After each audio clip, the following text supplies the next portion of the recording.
भाइयों नमस्कार। भाइयों, आपका गन्ना अगर बढ़िया तरीके से ग्रोथ नहीं कर पा रहा है और कई प्रकार की खाद और दवाई लगा दी है आपने, और फिर भी गन्ना पीला पीला सा होकर चल रहा है और मुरझा जाते हैं पोए, ऐसा हो रहा है।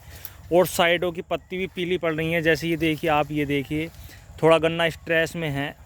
तो भाइयों, इसके लिए आज मैं वीडियो बना रहा हूँ जिससे कि गन्ना आपका बढ़िया चले और ग्रोथ अच्छी चले और गन्ने की हाइट एकदम तुरंत बढ़ेगी।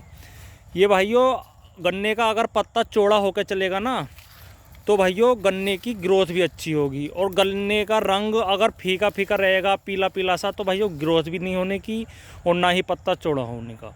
तो भाइयों, सबसे पहली बात है कि गन्ने की ग्रोथ के लिए एक तो क्या माइक्रोन्यूट्रेंट दिए जाएँ, कौन सी ऐसी दवाई दी जाए जिससे गन्ना स्ट्रेस में ना रहे और गन्ने की ग्रोथ बढ़िया तरीके से होकर चले। तो भाइयों, इसके लिए किसान भाई तरह तरह की खाद और दवाई देते हैं, लेकिन गन्ना अच्छी तरीके से नहीं चल पा रहा है, इसीलिए आज मैं वीडियो बना रहा हूँ ये। तो भाइयों, जिन किसान भाइयों ने कई कई प्रकार की खाद दवाई दे दी हैं, तो भाइयों उनके लिए मैं बता दूं, ये सिर्फ आपको एक स्प्रे करना है और एक स्प्रे करने के बाद भी आपका गन्ना बहुत बढ़िया तरीके से ग्रोथ करेगा। लेकिन आपको ध्यान क्या करना है, एक तो सबसे पहले आपके गन्ने में नीचे से कोई दीमक या गिंदार वगैरह ना हो, इस चीज़ का ध्यान रखें। और दूसरा, आपके गन्ने में टॉप बोरर वगैरह ना हो, टॉप बोरर हो या सूट बोरर, इस चीज़ का आपको खास ध्यान रखना है। तो भाइयों, आपको क्या करना है, सबसे पहले आपको लेना है भाइयों क्वांटिस। भाइयों क्वांटिस लेना है आपको 500 ml प्रति एकड़। 500 ml प्रति एकड़ आपको क्वांटिस लेना है। और इसके साथ लेना है भाइयों आपको कॉम्बिकैल। कॉम्बिकैल जो लेना है भाइयों, वो लेना है आपको 2 से 3 किलो प्रति एकड़। भाइयों कॉम्बिकैल जो है एरिस कंपनी का आता है, उसमें सभी माइक्रोन्यूट्रेंट होते हैं कैल्शियम के साथ, इसलिए भाइयों वो बहुत ही बढ़िया तरीके से आपके गन्ने की ग्रोथ करेगा और बहुत ही बढ़िया तरीके से गन्ना बिल्कुल हरा भरा होकर चलेगा।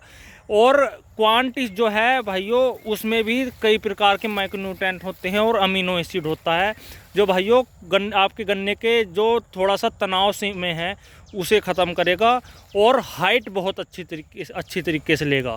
लेकिन उसके लिए आपको गन्ने में भाइयों पहले से NPK और यूरिया डला हुआ होना चाहिए। ये नहीं है कि नीचे से तो आपने NPK और यूरिया दिया नहीं और आप सोचें कि आप केवल स्प्रे से ही आप अपने गन्ने को कर लेंगे, तो भाइयों ऐसा नहीं है। सबसे पहले आपके गन्ने में नीचे से NPK और यूरिया पड़ा हुआ होना चाहिए, तभी ये स्प्रे काम करते हैं। कोई ये कहे कि एक ही स्प्रे में बिना NPK के आपका गन्ना अच्छा हो जाएगा, तो ऐसा नहीं है। तो भाइयों, सबसे पहले आपको क्वांटिस लेना है 500 ml प्रति एकड़। दूसरा लेना है 2 से 3 किलोग्राम प्रति एकड़ कॉम्बिकैल, ये मैंने पहले भी इसका जिक्र किया था एक वीडियो में। और भाइयों तीसरा लेना है भाइयों आपको NPK 19-19-19। अगर आपको 19-19-19 ना मिले तो 18-18-18 ले लिए, वो भी बढ़िया है। 18-18 में सल्फर भी ऐड होकर आता है, इसलिए भाइयों ये भी बढ़िया आपका गन्ना बढ़िया ग्रोथ करेगा। और भाइयों इसके साथ मैंने 3 आइटम गिनवा दिए, क्वांटिस 500 ml प्रति एकड़ और कॉम्बिकैल 203 किलोग्राम प्रति एकड़ और तीसरा 1 किलोग्राम प्रति एकड़ NPK 19-19-19 या फिर 18-18 मिले आपके यहाँ तो 18-18-18। भाइयों बहुत ही बढ़िया तरीके से ये काम करेंगे तीनों। और इनके साथ भाइयों एक इंसेक्टिसाइड ज़रूर लेना है। इंसेक्टिसाइड में भाइयों आपको लेना है जंप, भाइयों जिसमें फिप्रोनिल होता है 80% में। भाइयों जंप अगर आप लोगे तो गन्ना बिल्कुल आपका बिल्कुल जेड ब्लैक हो जाएगा। और जो आपके गन्ने में कोई कीट वगैरह का अटैक है भाइयों, वो भी ख़त्म हो जाएगा। आपके गन्ने में भले से चाहे सूट बोरर हो, टॉप बोरर हो, वो बिल्कुल आपके गन्ने में ख़त्म हो जाएगा। इसलिए आप गन्ने में भाइयों आप जंप लें। जो किसान भाई जंप लगाते हैं ना अपने गन्ने में, उनका गन्ना कुछ अलग ही तरीके का होता है। एक भाइयों छुपा हुआ उसमें एक बढ़िया तरीके से जिसे कह देते हैं टॉनिक होता है, जिसे कंपनी नहीं खोलती। इसलिए भाइयों जंप लें 40 ग्राम प्रति एकड़, जिसमें फिप्रोनिल होता है। और इन चारों को एक साथ घोल बनाकर भाइयों आप अपने गन्ने में स्प्रे कर दें। लेकिन आपके गन्ने में 20 दिन तक नमी नहीं टूटनी चाहिए, 20 दिन तक नमी बनी रहनी चाहिए। और अगर आपके गन्ने में नीचे से NPK या यूरिया डला हुआ नहीं है तो भाइयों NPK और यूरिया की पर्याप्त मात्रा आप अपने गन्ने में रखें, जो पर्याप्त डोज होती है वो डोज। और अगर आपके गन्ने में कोई खरपतवार है तो उसका सबसे पहले निस्तारण करें। अगर आपके गन्ने में खरपतवार हैं उससे भी गन्ना थोड़ा सा तनाव में रहता है और ग्रोथ नहीं कर पाता, इसलिए खरपतवार नियंत्रण करें और तभी इस स्प्रे का यूज़ करें।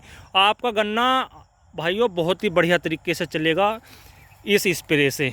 और अगर आपने ये स्प्रे लगाया है तो कमेंट में ज़रूर बताएं कि आपका गन्ना कैसा लगा, आपका गन्ना कैसा हो रहा है। और जिन किसान भाइयों ने ये प्रयोग पहले किया है, पिछले साल डाले हैं, तो भाइयों बहुत अच्छा रिजल्ट आता है और बहुत बढ़िया उनका गन्ने का एवरेज आया है। तो भाइयों इन टॉनिक को स्प्रे करके, आप खाद दवाई का स्प्रे करके आपका गन्ना बहुत ही बढ़िया तरीके से चलेगा, बिल्कुल जेड ब्लैक हो जाएगा। और फिर बताना कि आपके गन्ने में 15 दिन बाद कैसा रिजल्ट आया। तो भाइयों वीडियो आपको कैसी लगी ये कमेंट में ज़रूर बताएं। और ये भी बताएं कि आपके गन्ने में अब तक कितनी लागत आ गई और कितने आपने कीटनाशक प्रयोग कर लिए हैं अब तक इस सीज़न में। तो भाइयों ये ज़रूर बताएं। और आपको वीडियो कैसी लगी ये भी कमेंट में ज़रूर बताएं। और वीडियो को लाइक शेयर करते रहें और चैनल को सब्सक्राइब करें। धन्यवाद, नमस्कार।